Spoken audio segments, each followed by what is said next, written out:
ignoring you. Yeah. Welcome back, everybody. This is Last Call. I just got this tweet. I didn't get it. I mean, Dave Cohen posted it. I just happened to subscribe to Dave Cohen. I did not know that Jim Mora Jr. is the head coach of UConn. Who? Former head coach of the Atlanta Falcons. What? Wait. Yeah. Say the name again. Jim Mora Jr. Wasn't he the one that helped start our program? Wasn't he like? No, you want Dan Reeves? Dan Reeves, that's the one. Yeah.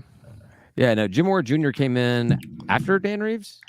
Yeah, but we talked about he was on a short list in like fandom. I don't know if he was ever on an actual short list, but I think maybe for our second coach or something, I remember talking about him.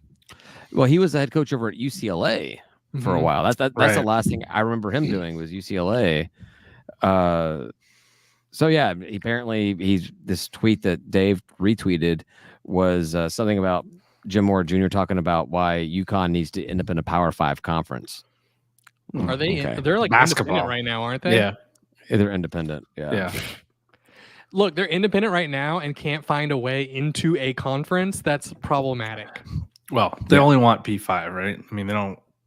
Well, problematic. Yeah, I mean, if you can't get into a conference right now, there's something going on. So what will they do in Notre Dame though? That's my question. Well, Notre Dame can do whatever the hell they want. They'll be in their own conference. They make money, man. They're good, man, and people want to play them. They're fine. UConn is not Notre Dame. This is the second time that Georgia State will face a former Atlanta Falcons head coach. How are we faring so far? Who was the first? Shithead Petrino. Oh yeah, douchebag. What was that at Arkansas State? That guy. Arkansas State. It was Arkansas State, right? Arkansas State. I think that's right. That's crazy. Or was it Western Kentucky? Week 3, 2? I don't remember. It was Ark State. Isn't that Arkansas State where he got into the motorcycle thing with the hooker or the mistress or whatever it was? It was a volleyball player, dude. Coach. Was it a player? Was it a player? Was it a player? It was a player. Or slightly. It was a player? Maybe somebody on like the staff or something, but I don't think it was a coach. Yeah, coach. It was like his assistant or something, wasn't maybe it? Like a grad assistant or something. Yeah, I mean, if it's a I player, feel like it was a youngin. Yeah, definitely. Good for him. So we're 0-1. For what? Wait, good for who and for what? We jumped around a little bit there. We had a couple of different subjects and a couple of different actions. Good for that coach Mora. Okay. Yeah. That's good. I'm glad that's where we were going. We were 0-1. Not good for Petrino for doing it with a college age person. Well, if that's what he's going for, good for him. We're 0-1 against Falcons head coaches, which is a better winning percentage than they had as Falcons head coaches. Actually, I like Jim Mora. Jim Mora was cool. Yeah, he was a nice head coach. Like I said, he was on a short list at some point when we were hiring a coach. We need Ben on to get into the specifics, but I do remember us talking about him moving, I think, from UCLA to here. There's no way. UConn. What do you mean there's no way? Well, I mean, Southern got what's his face. There's a better chance of him coming here than UConn. Southern got that coach too, right? It means he got fired from UCLA. Yeah, I think he was trying to. I mean, I think at that point that he was on the outs, but I do remember his name coming up. I don't know how official it was, but it was definitely on like a Panther Talk article at some point that he was on the short list. I think that may have just been like Ben or whoever's writing for Panther Talk at the time, just make fluffing some stuff. Like, he has connections in Atlanta, so that he would love to come back and coach in the Georgia Dome again. It's not crazy. He went to UConn. It's not crazy. Yeah, but now he has. Now he's at UConn. We would have been early. That would have been great. We got to win. We got to even the series up. I will say that if against former head coaches, I will say that if we had hired Jim Mora Jr., I would have been like giddy as a schoolgirl. I would have been so happy about that because I really did like him. One of the things I liked about him was I think the very first game he coaches as the Atlanta Falcons that we scored on the opening drive. I don't remember if it was a field goal or a touchdown, but we scored on the opening drive. Very first game, very first drive we score. Onside kick. We did an onside kick immediately. Like, all right, cool. We want the ball back. I was like, and I think it worked too. I was I'm like, like, did we get the ball back? we get the ball back. I'm like, you can only do that once, But like, I was like, I love the tone he's setting for this program. That we're just going to be aggressive and take advantage of stuff.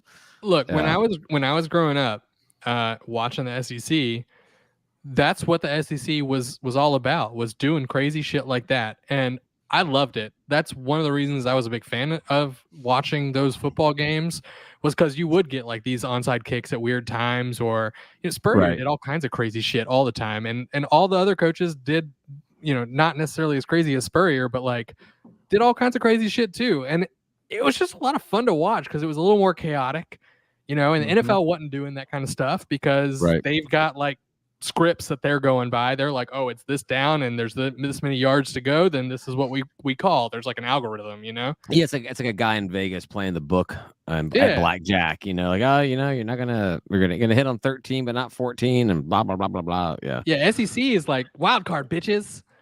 used to be. Now they don't really do it anymore, for sure. That's not really their style anymore.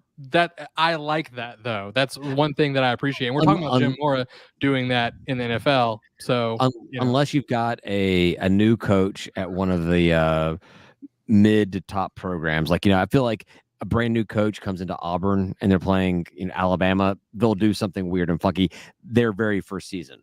And if it works, it works. If it doesn't, it doesn't. But you'll never see it again. It's like they do it that first year. They try to make a splash. Right. So it looks like Mora came into UConn in 2021 as, I don't know, official something. I don't know. But 2022 to present, he's been the head coach of UConn. So he was at UCLA from 2012 to 2017. And they did nothing. No head coaching career until 2021 at UConn. So they were pretty good last year. He's 52-37 in his college career and 31-33 as his NFL career because Falcons suck. Hey, Coach Elliott has a better bowl percentage. Mora Jr. is 2-3 at his bowls, and what's his face? Coach Elliott's. Elliott. What's his face? What head coach do we have? Coach Kickball. He's 2-1, right? 2-1. Coach Elliott is. What? I don't know. Probably. I didn't come here with the story, so no clue. We lost to Wyoming, but we beat Western Kentucky and Ball State. Ball State. Right? 2-1. So. 66 win percentage. Yeah. We got that. Take that, fucking Jim Mora Jr. Wow. I had no idea. We got to get Ben on to talk about, because he'll remember it with, he'll know exactly why he put the name where he put it. He'll know all the head coaches that were supposedly going to come here. Yeah. Oh yeah, I talk to him all the time. Yeah, he's a good friend of mine. Yeah, my wife and his wife, they were in the same Sunday school. We played basketball together. Exactly. he's like my son was coached by. I'm like, Ben, you don't have a son. You've got 2 daughters. It's like I know, but if I had one, my other son that I don't have.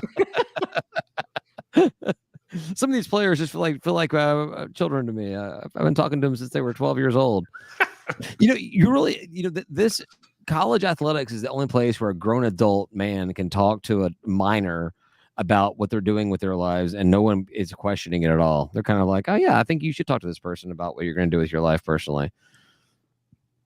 I mean, when I was doing recruiting and like interviewing these kids, it was weird. I was like, man, this is. What kind of video games do you like to play? I mean, no, it wasn't. But and they'd also reach out like, hey, coach. I'm like, I'm not a coach, man. I'm just a dude. Just because I got a polo doesn't mean I'm a coach.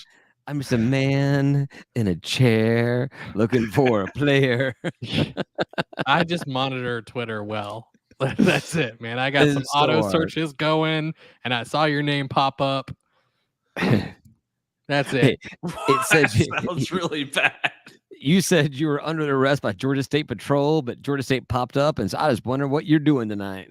So Georgia State Patrol would pop up in those. I know, but it's fine. I have my own little tweet deck searches for Georgia State and Sunbelt stuff, whatever, and it's so much Georgia State Patrol stuff, and so much like Georgia State College and State University shows up, and you get excited when there's a news article. You're like, damn it! I just started blocking. I feel bad about it. I've started blocking accounts because like I just don't want to hear about this anymore. Like I'm not blocking it because they're offensive or anything. It's like I don't want to ever hear about Georgia State College and Middle State University or Middle University. I don't want to. I want my College. news. Yeah. So I'm not blocking because I don't like them. It's just blocking because they don't fucking matter to me. Nothing. They're wasting your time, right? Yeah. Ryan's got to get his kid to bed sooner. Apparently, dude. School tomorrow. Yeah, you got to wake up at 4, right? She's coming down for a hug. I thought your kid was going to school like 24/7. I thought your kid went to school every day of the year. No, like there's no vacations. No like, days off. Yeah. Just school. No School grades every no day. Bye, Izzy. Sleep well. Say goodnight. Say goodnight. All right. She says no. God damn it! I said say goodnight. You will say goodnight when I tell you to say goodnight. She's always excited to get on the camera. So it's probably not a good thing. what sucks is it's like at work too. You know, she like wants to join make sure in on OnlyFans work is calls off. and all kinds of stuff. And I'm just like, like it's fine sometimes, but not right now. So Yeah, during like the first few days of the pandemic, the first few years of the pandemic, when I was like home on the Zoom calls, whatever, like my daughter just wanted to come in and like say hi to everybody on my coworkers or whatever, and that was annoying. It was probably fine at first. Then your coworkers are like, "Get your kid off the fucking camera. Like it's cute for a little bit, but Get to work, slack ass."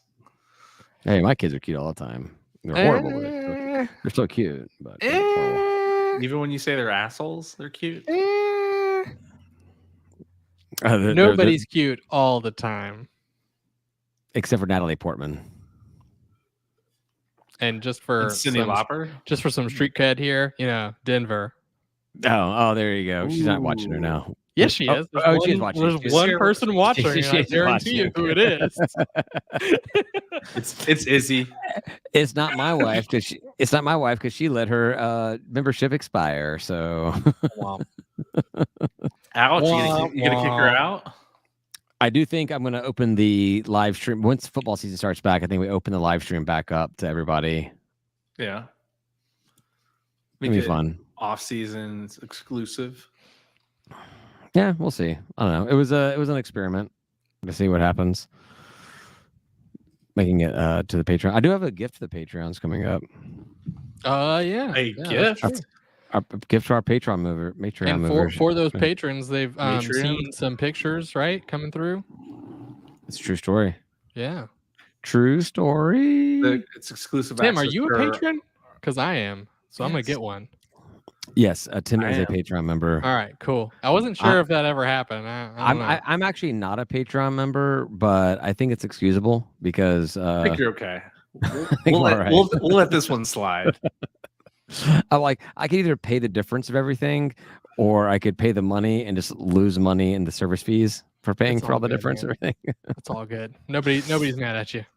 It's cool that you're providing them, and they look really good. You've never met my wife before. There's definitely people mad at me right now. Nobody in the three of us here are mad at you. I have a lot of self-loathing going on. Yeah, but you're not mad at yourself right now. I don't think. I'm drinking enough to. That's what the booze is for, and you win. So self-medicating. What could she possibly be mad at you for? I know I'm the perfect husband and father who spends no time away from his family at all. Yeah, Tim, I don't. It's something that like you don't understand, and there doesn't have to be a reason. It just is. It just happens. Yeah, and you're just like, all right, well, this is my life right now. Like my SO is just gonna be mad at me right now. But all right, it happens.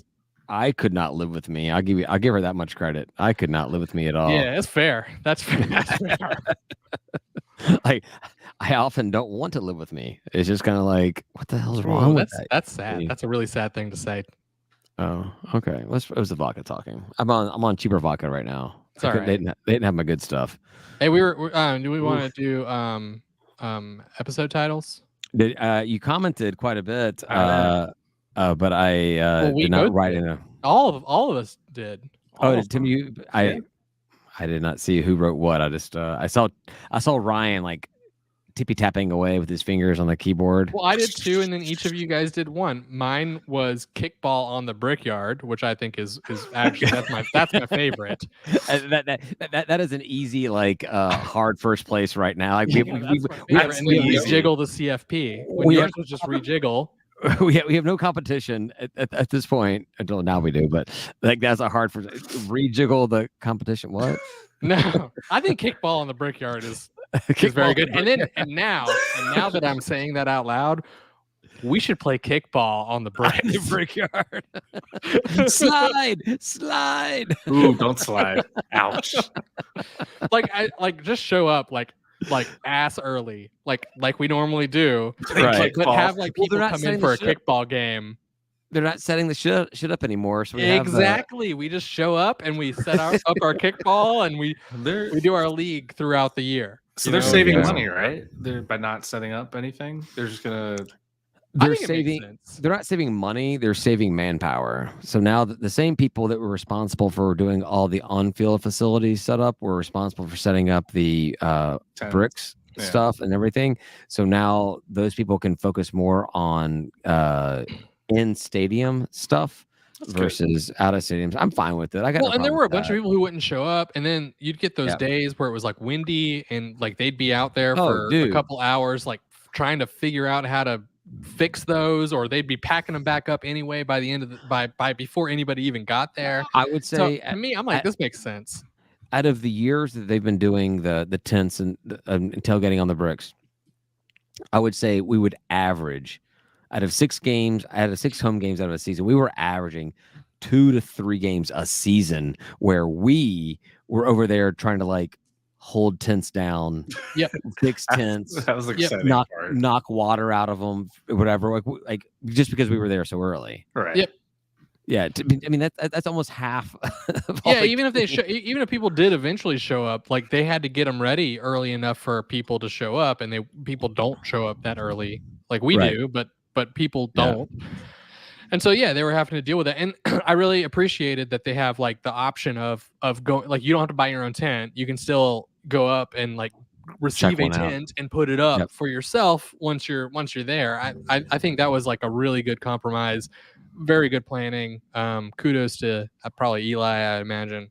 But the real big question is, will there be Brickyard tailgate police? I mean, or can we do whatever the hell we want, which is what we're going to do anyway? Well, we're going to police. What are we doing that's going to involve the police?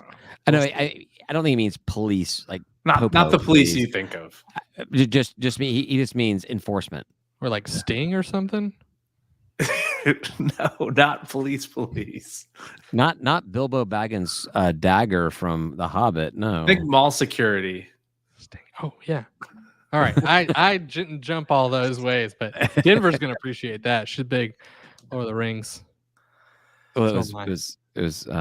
I just hope they let us make whatever same thing tent shape we want. She'll agree. Don't worry. Right? I've been looking at getting some new tents. I want to get some blue tents to offset the white tents. We get some new signage. I've got a blue tent too, so if we end up needing that, then it'll be no problem. But also we have enough people and they're giving out tents, so I don't think this is gonna be a problem. I'm excited about it. I think it's gonna be really empty for us for a long time, which is gonna be a thing. But other than that, first game's a Thursday, and we'll be down there in the morning, so that means that no one else will show up till 5:00. And then the next game will be trashed at the earliest 5. The next game will be another night game, but on a Saturday. So maybe we get people around 2 or 3 show up. 2 or 3 on a Saturday. Yeah, that's pretty safe. Maybe 3:30. Gotta have the TV set up and get the early games, get game day on, and the other early games and stuff. I don't know what games are on that day. Probably that's probably like Georgia versus Norfolk State or some nonsense. Most likely. Hopefully, there's some good matchups we can put on there. We could subject ourselves to Sunbelt football if we really want to. Ooh. Wait, we would be the game though, right? But we're in the night game. Right, Are there going to be multiple Sunbelt games on Thursday? Oh, we're talking about game 2 against UConn. All day tailgate against Jim Moore Jr. Got it. Yeah, I wasn't there. I sorry. Yeah, you were checked out. It's fine. It's fine. Well, Denver was texting me about Sting, and I was trying to understand. Your priorities are here on the podcast right now, Ryan. Look, Lord of the Rings, and then Denver, and then the podcast. She'll appreciate it. Don't worry. I don't know about that. No, really? Like anybody that puts Georgia State second is okay if their name is Dave Cohen and their priority 1 is Kiss. But otherwise, Georgia State's got to be first. I mean, so there is. I mean, I will tell you, like with all of my political involvement, I've been like trying to plan this thing with training. And they were going to fly me out to Texas and like do some training for political stuff and blah, blah, blah. And they sent the dates over and every single one of them was a home game for Georgia State. And I was like, guys, I can't make it. I was like, there's no way I can, like, they wanted to fly me out there, put me in a hotel, see Denver. And I'm like, I can't make it. So, don't worry, guys. This is still my priority. All right. I'll take that. And with that, I will bring last call to a close. All right. Fair enough. All right. How many weeks do we have back until football? We have 2 weeks. 2, right? 2 weeks until football starts. All right. Awesome. We'll talk to you guys next week about some football shit, probably, and the new conference that we're in. Who knows? Or somebody's in. Say goodbye, guys. Goodbye, guys. Goodbye.